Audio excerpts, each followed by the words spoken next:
Chasing Ghosts on Scooters in Bars, the podcast that blends the modern scooter lifestyle with a twist of the paranormal over a cool cocktail.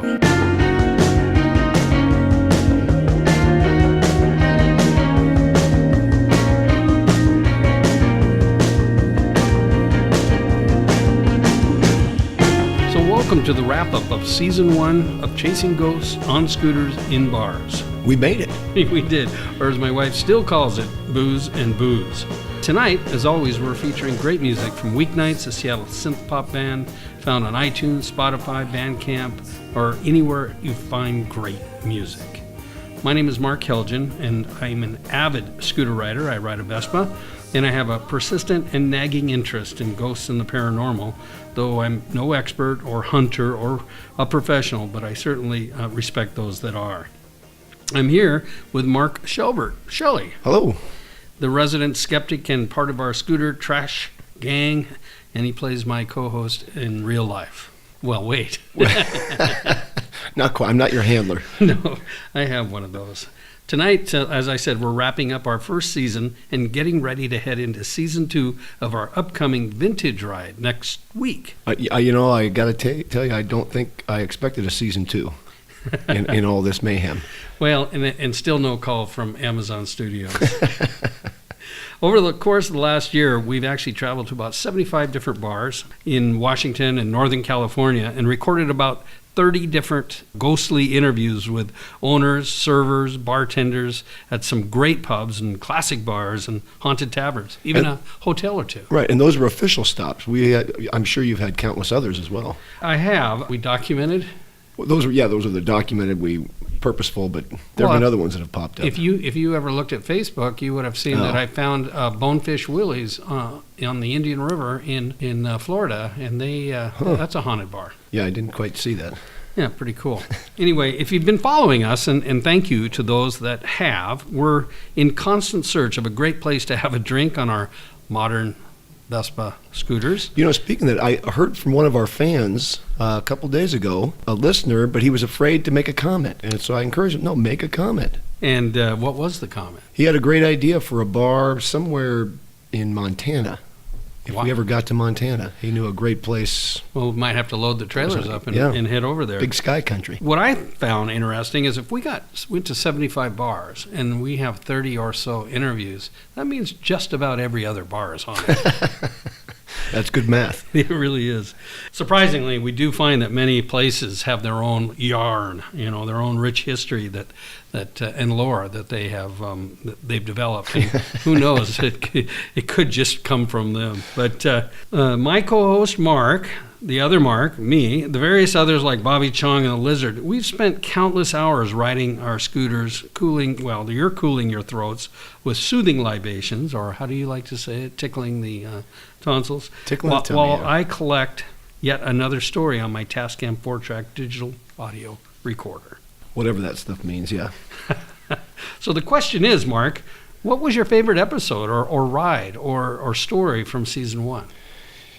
I think I've got to go back to the episode 1 only because of Greg's comment about the I just wanted to be a sharecropper.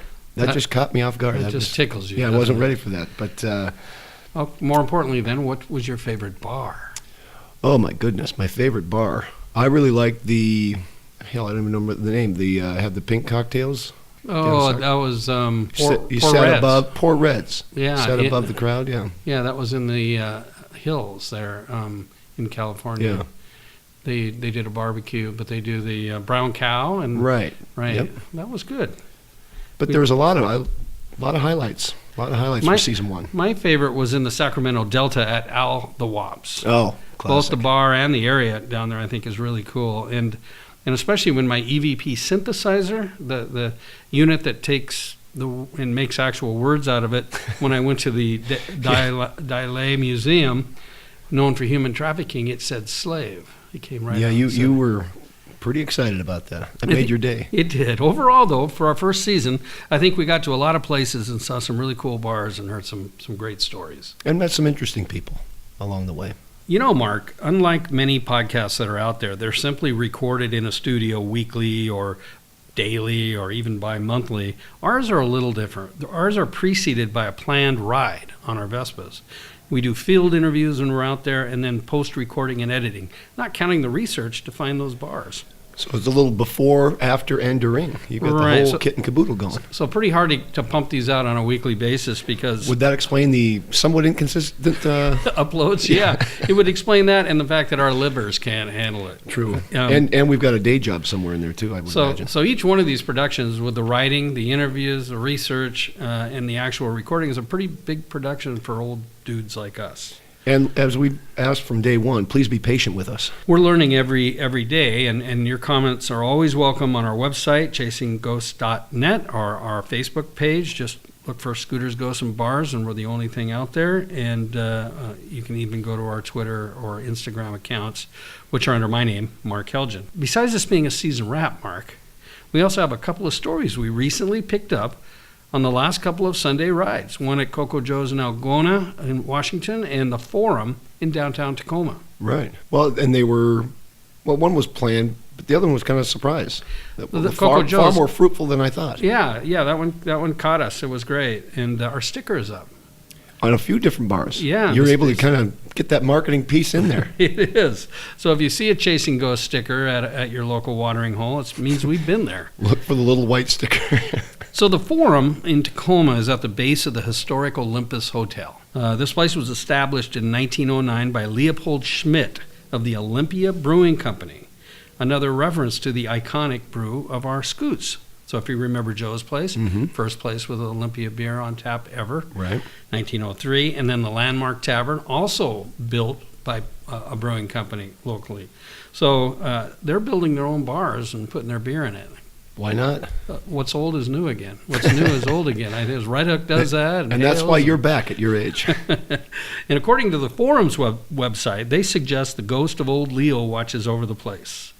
The beautiful back bar was built by Franciscan monks in France in 1897 with incredible carvings of hooded men and wizards, and above that stained glass. It was the hotel's Olympus Cafe when it originally opened in 1909, I guess. A long time ago. Throughout the years, it's become the Mirror Room, the Corral Room, and the Frontier Room.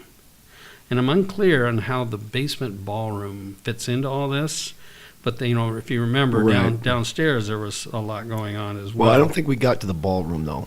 We didn't get we- into it, but we know there's one down Right. there. A little bit later, Andrew Hansen from Tacoma Ghost Tours is going to talk about that. But the last bar before the Forum that was there was Patty Coyne's Irish Pub. And they restored that back bar lovingly, I think. Yeah, it looks with cool. great attention to the history of the piece. So it was really neat. After they vacated, the Forum moved in and made some light cosmetic changes, but really kept the flavor of the place. It's a great ambiance. That hotel up above has turned from Grand Hotel to all the way down to kind of People really living there. kind of scary.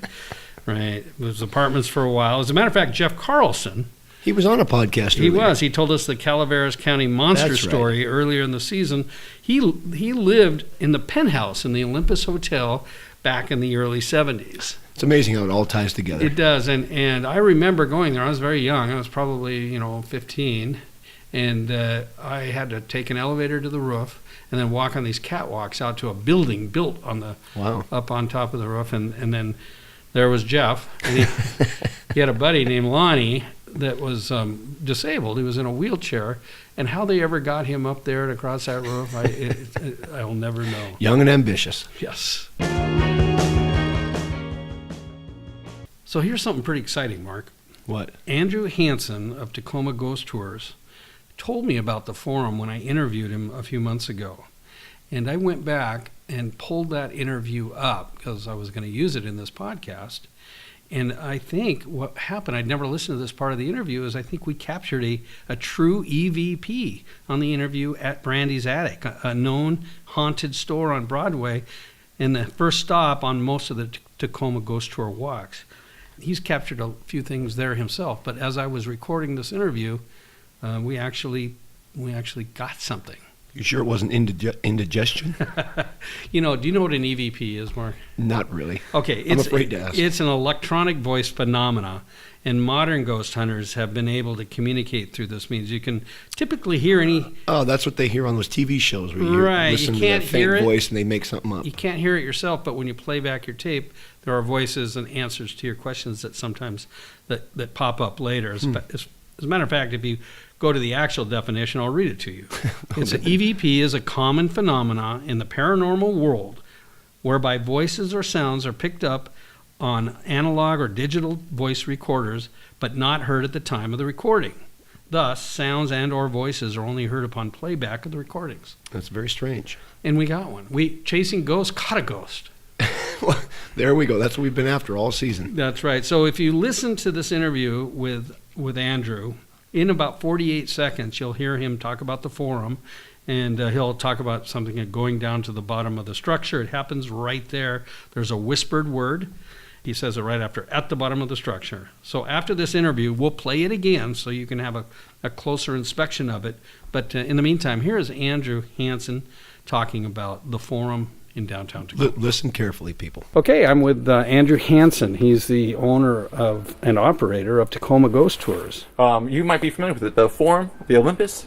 It's right down the street from here. I have not been there, but it's at the Olympus Hotel. Yeah. Yes, I haven't been in there, and I wasn't familiar that it was haunted. Though I've heard stories about the hotel. Oh yes. For us, we first heard about it was back in 2012. It was a place known as Paddy Coyne's, it's an Irish pub. And my father had heard from somebody that place had some weird things going on. Then we went in there and asked, like, hey, we've heard these weird things. Didn't even say anything about the business. The bartender, it was a real slow day, I guess. And she was like, oh, hey, yeah, I've had these weird experiences, and I'll take you to where I've had them. Then she wasn't allowed to, but she took us down into the basement of the structure. I don't have pictures of it on me, but I can get them to you. But we're given exclusive access to this basement. We're the only people that we're aware of that was allowed down there, at least has shared or presented to the public anything from down in that basement. But she told us, well, no, I'll put it like this. We got down to the bottom of the staircase. It's real crazy. This old basement, and it was used as known as the mirror room club from like the 30s to the 70s.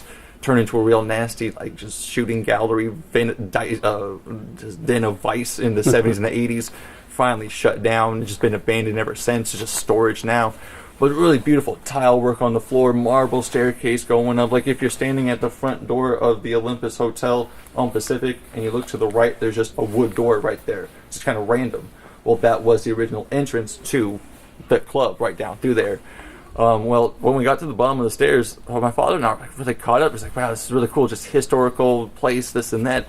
But then not even thinking anything about ghosts. Well, then as we're walking through, we realized that the woman who took us down there wasn't walking with us. We turned and looked, and she didn't move past the bottom stair.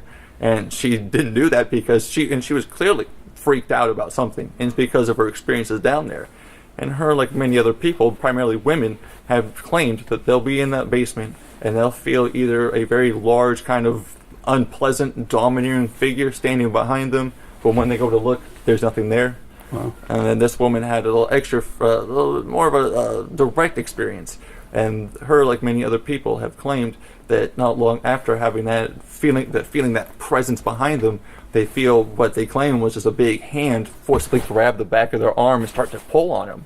Well, it scared them so much that they left from the basement. Some of the employees refused to go back down there. Like, I'm not doing that at all. When we looked into the history of it, the Olympus is a very long history of some real unpleasant things. A lot of people died in there. It's been used for really kind of just low-end hotels and whatnot. It's really just kind of nasty place for a very long period of time. But when it comes to the large dominating presence, the one we firmly believe that what that is a spirit of a man named Jumbo Cantrell, who was the enforcer, basically bodyguard, right-hand man of a guy named Harry Morgan, who was basically the number one vice lord in Tacoma in the late 1800s.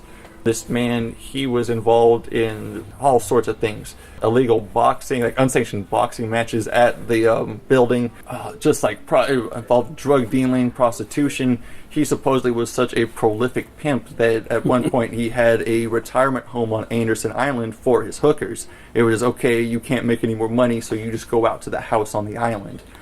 Well, all of this was operated out of what stood before the Olympus, and that was a place known as the Theater Comique.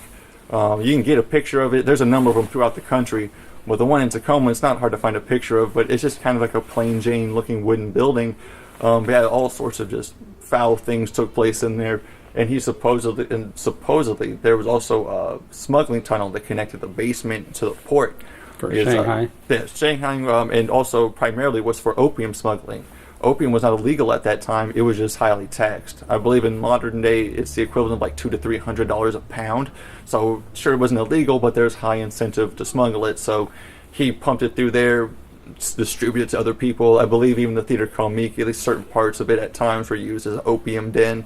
I know that he ran prostitutes out of there, so usually those things went hand in hand. But that's just some of what we've heard. That's what we believe to be the dominating presence in the basement of that structure. Is so that's Morgan's. At the Forum, and we'll have to Yes. definitely. So the Wingman Brewers and the Forum, we're going to have to make a day trip out of that. Yes. And now I have the stories to go with it. Andrew Hansen, Tacoma Ghost Tours. TacomaGhostTours.com. Yes. You also have an active Twitter page. Yes. Facebook. Facebook. It's everything. all the same. Facebook.com, Twitter.com Right. / Tacoma Ghost Tours. It's, Yeah. So I highly recommend if you come to Tacoma, you go on the tour. And if you live here and you have it, you're missing out because there's tons of things to learn about this city. Thank you, Andrew. Thank you very much. I did hear something. What was I?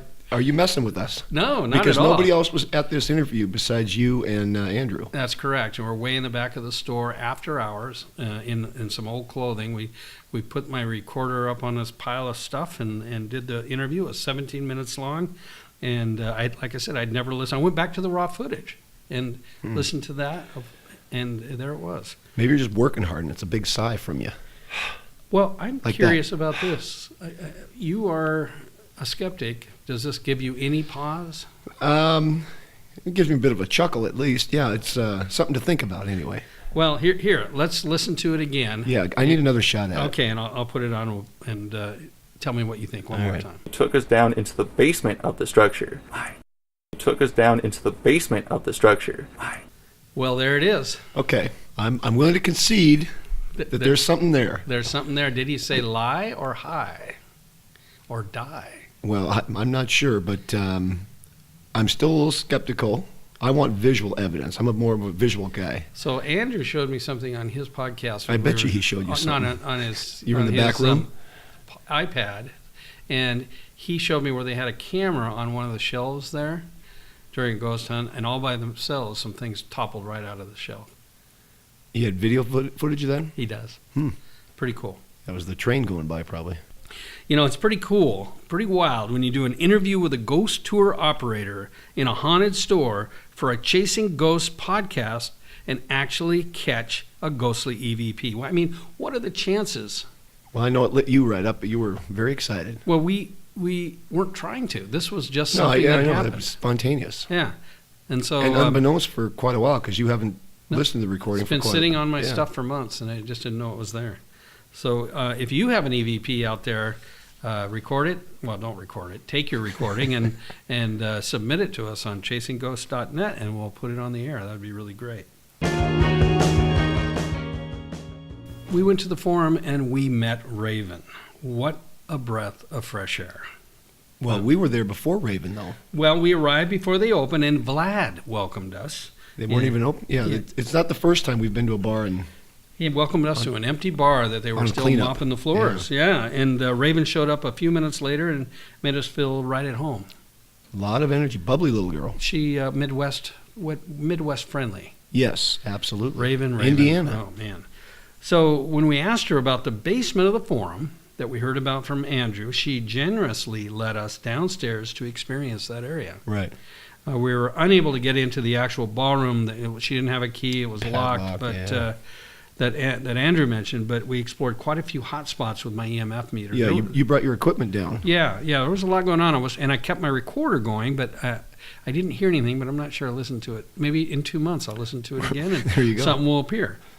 We posted a few shots of that on our Facebook page at Chasing Ghosts Pod, and we did a brief interview with Raven about a creepy interaction with a guest in a bit of a trance. And here's a few minutes of her crazy experience. So I'm sitting with Raven at the Forum in downtown Tacoma, and you've turned out to be a very charming bartender, as well as working in a haunted bar. Yeah, it's a really creepy experience. I mean, I do close here about twice a week. More times than not, I am by myself and tend to freak myself out. I have left here holding a knife, just running out the door, but that's just because I'm afraid of the dark. Oh, man. So underneath the Forum is the old ballroom to the Olympus Hotel, which this is in. And you took us down there. We walked around, got a little bit of action on the old meter. But you've also had people tell you strange things have happened here. One in particular about the bathroom. Okay, so I've had a few stories about the women's bathroom here in the Forum, and I mean, they could have been drunk, they could have been not, whatever. But I will tell you a personal experience about this one. I believe it was a Sunday night that was closing per usual. I was just in the bathroom, and I hear a knock. I thought I was the only one in the bathroom. You know, hello? You know, somebody wants to drink, great. I'm the only one on shift. Like, can you just give me a second? And that was the first thing that went through my mind. I wasn't afraid. So then I come out, and there's this girl just standing by the sinks, just facing the bathroom stalls, arms crossed. Is there anything that I need to, get for you? Are you all right? Doesn't say a word. Proceed to wash my hands. It's fine. She's like, can I ask you a question? It's like, sure. What do you need? She grabbed my arm and took me to the utility closet. I need to show you something. I said, all right, what do you need to show me? This girl's drunk, right? I'm thinking she is, but she only had one Coors Light. So anyway, she opens the second stall. She's like, just look in here. So I look, I'm assuming that there's going to be vomit or an overflowing toilet. I look in, I'm like, nothing's there. I'm like, all right. She's like, all right, let me show you the next stall. So I open the next stall, and I look in it, nothing. She's like, what do you see? I say, nothing. She says, exactly. So I was like, this girl's nuts. So then she opens the utility closet, and we're just staring into black.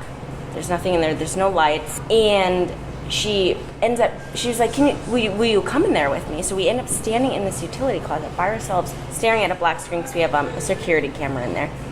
And I swear that there was going to be a moment that something was going to pop up in like a very scary movie. Nothing happens. So then she ends up telling me that something told her to go into the utility closet.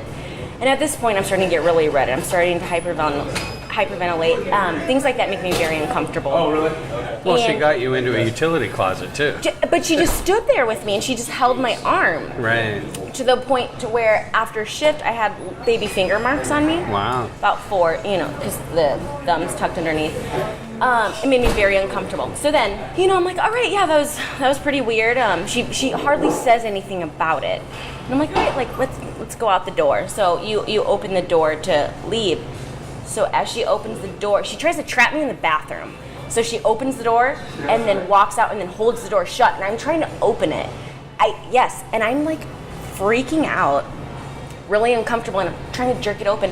And then as soon as I get it open, she walks over to her table that was probably 20 feet from the bathroom door and sits down and says nothing for the rest of the night. Nothing. Closet. But she seemed stone cold sober when she was in the bathroom. She was very convincing, and I don't know what had happened, and I only had served her one drink, and as soon as she sat down, she said nothing for the rest of the evening that she was there.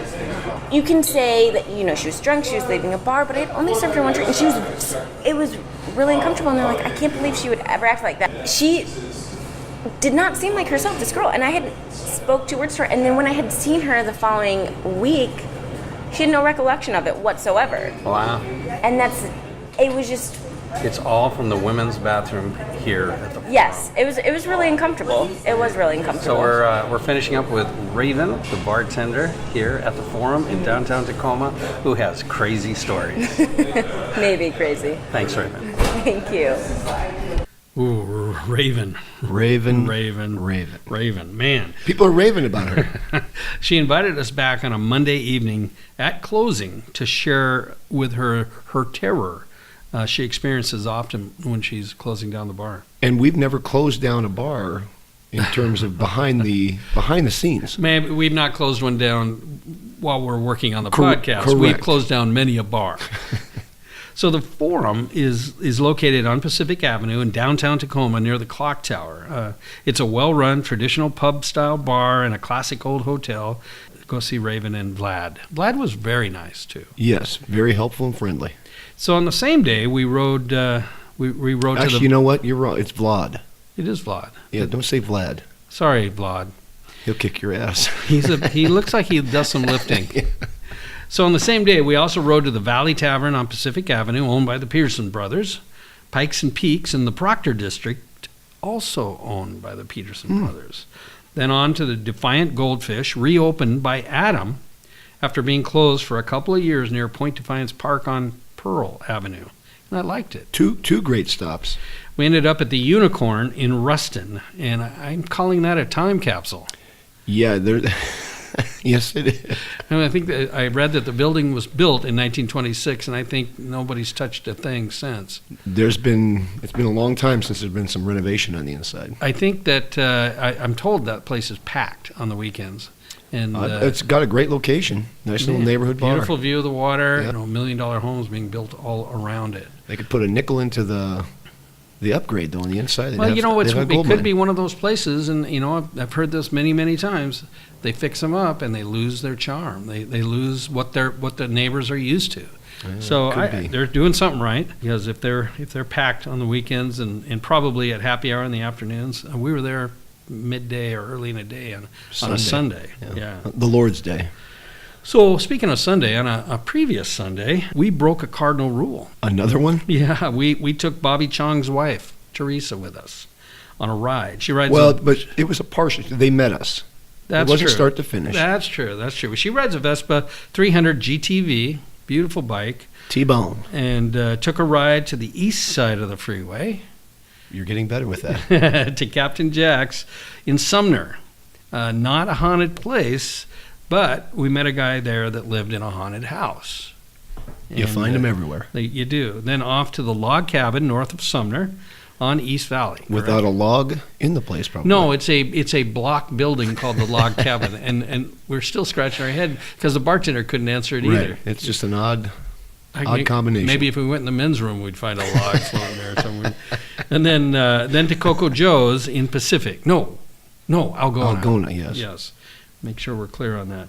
Coco Joes, in some form or fashion, has been around for years, much of it as a tiki bar, and that was when it was at the Captain Jack's location we were at prior. Right. I think it was there for a long time, actually, because there were pictures going back to the 60s. Yeah, way back. It's had several names: Coco Joe's Tiki Bar, Coco Joe's Bar and Grill, Coco Joe's Pasta House, Coco Joe's.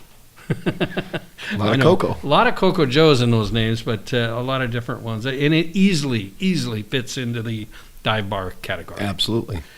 There's nothing really remarkable about the architecture or the area, except, of course, the Chasing Ghost sticker on the wall.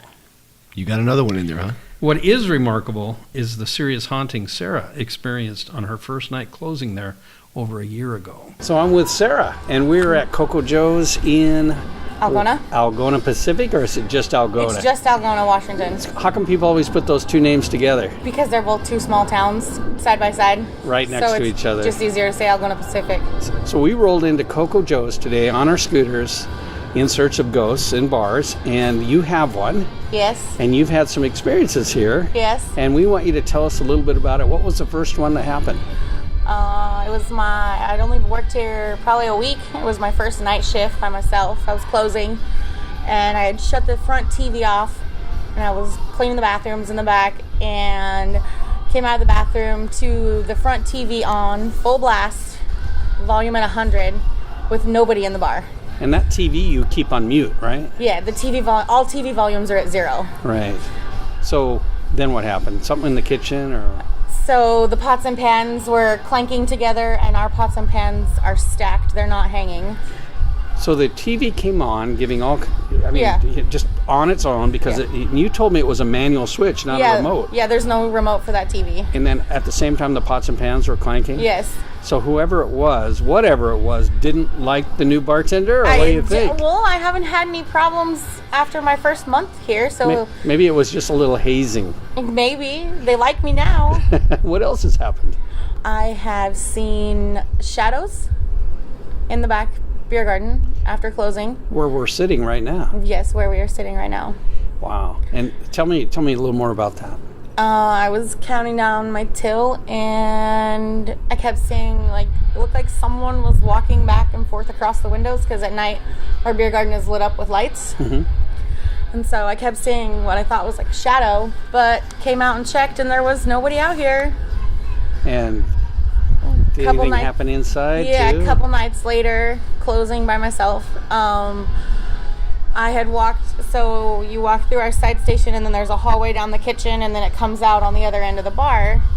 And I walked through the side station and down the hall, and it looked like someone had ran, just like a shadow, had ran across the hall into the bar. So I went running and looking, and there was nobody there. Wow.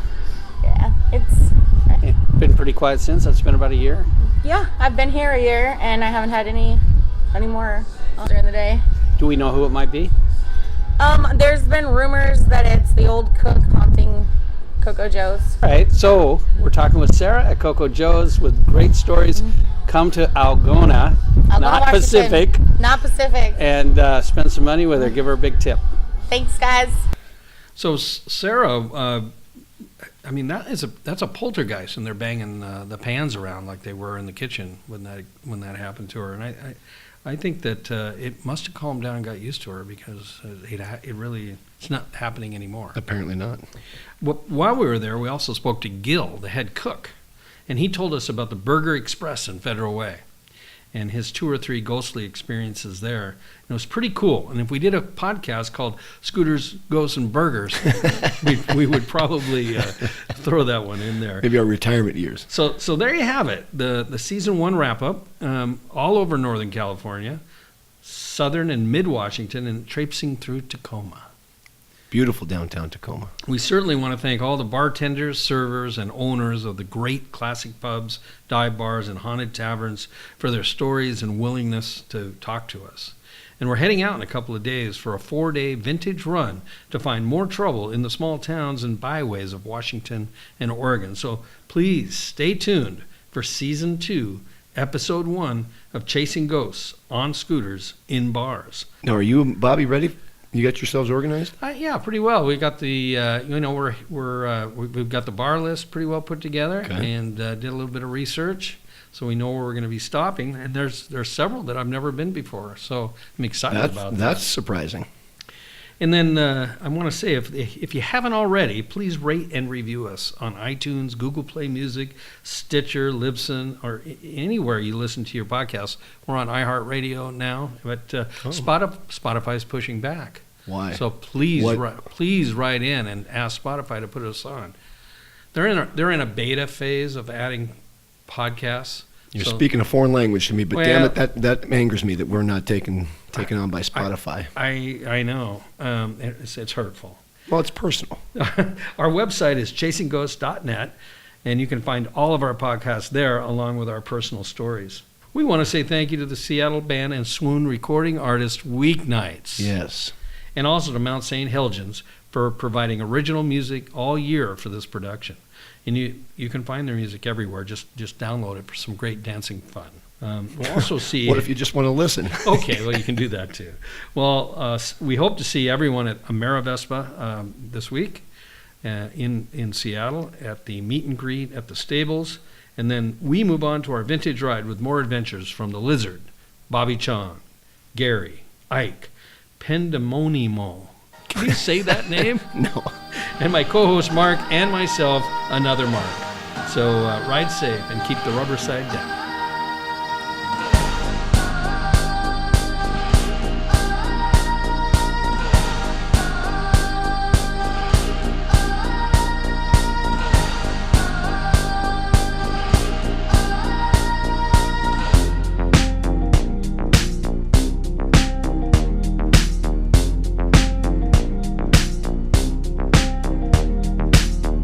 Going down, running to the river, pleading to figure it out.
This podcast and all original music by Weeknights and Mount St. Helgens is copyright by Chasing Ghosts on Scooters in Bars. Put a ribbon on it.